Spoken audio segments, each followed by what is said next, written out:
This is not something that should happen in a democratic society that respects the rule of law. Initially I called lawyers, I tried to find out what was going on because the police wouldn't confirm who it was that they had in detention at the time because it was under the Terrorism Act. They hadn't actually charged anyone yet, so they wouldn't confirm who was there. So we had to just kind of call families, try and figure out who it was that was in detention. Eventually we realised it was Hicham and Rizwan, and that's when we started getting the campaign together. And then as soon as we heard about the deportation, that's when we decided to organise a huge protest, and that was the demonstration on campus that we had. It was very symbolic. We all had our mouths gagged, and we kind of marched silently from the library through to the Trent courtyard, and we just stood in the courtyard in silence. We filled the entire courtyard. There's probably about 500 of us.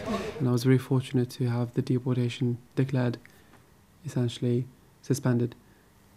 I spent a further 2 weeks in detention in an immigration centre, being transferred from one place to another.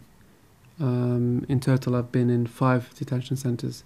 At the end, after the almost 3 weeks in the immigration detention system, we managed to obtain a release on bail. I think that a university that can disregard one of its employees, its past students, someone that's been with the community for 13 years, so easily and try and distance themselves as they have done is extremely worrying and extremely indicative of the climate of fear that's running around in Britain at the moment.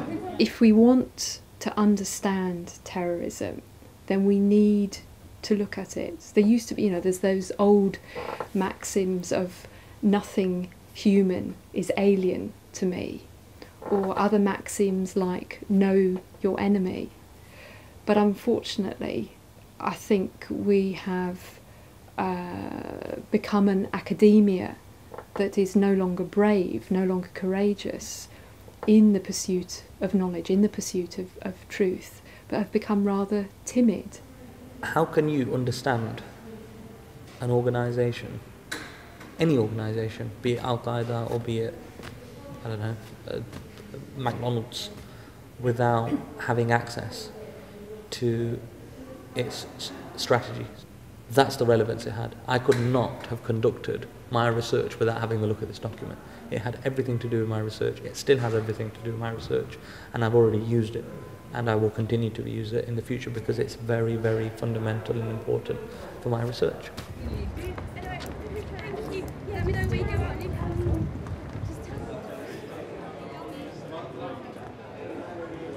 The campaign has been working very, very hard to try and raise awareness of my situation, garner more support, and more crucially, get more funding and step up the fundraising efforts to try and cope with the massive legal bill that has ensued and that still continues. And the campaign has been working very hard ever since. At the moment we're fundraising for Hisham's legal fees and basically trying to raise awareness about the situation that he's in at the moment because it's developed quite a bit over the summer. Obviously he's not in detention anymore, so we need to raise awareness about what situation he's in now and how we can help him and how we can get the community at Nottingham to help him. I've been very lucky and fortunate because I happen to have the support of a very big network of friends and colleagues and supporters, people who really cared about my fate and who wanted to fight this injustice. And because of this, I find it quite easy to try and encourage myself and drive myself on day after day. It needs a very strong coping mechanism, and for me, what I try and do is try and not think too much about the situation in the context of how serious it is, because it is a very serious situation, but try and focus on my daily life and try and make it as normal as possible.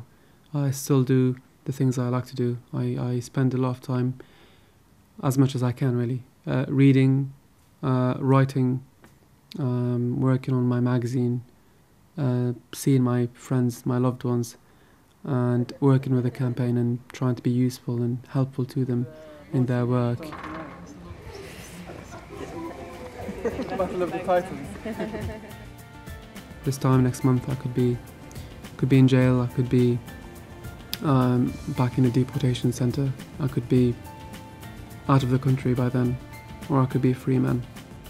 Once the nightmare, the legal wrangling is over, my first decision will be simply to jump on a plane and go visit my family. After that, who knows, we'll cross that bridge when we get to it.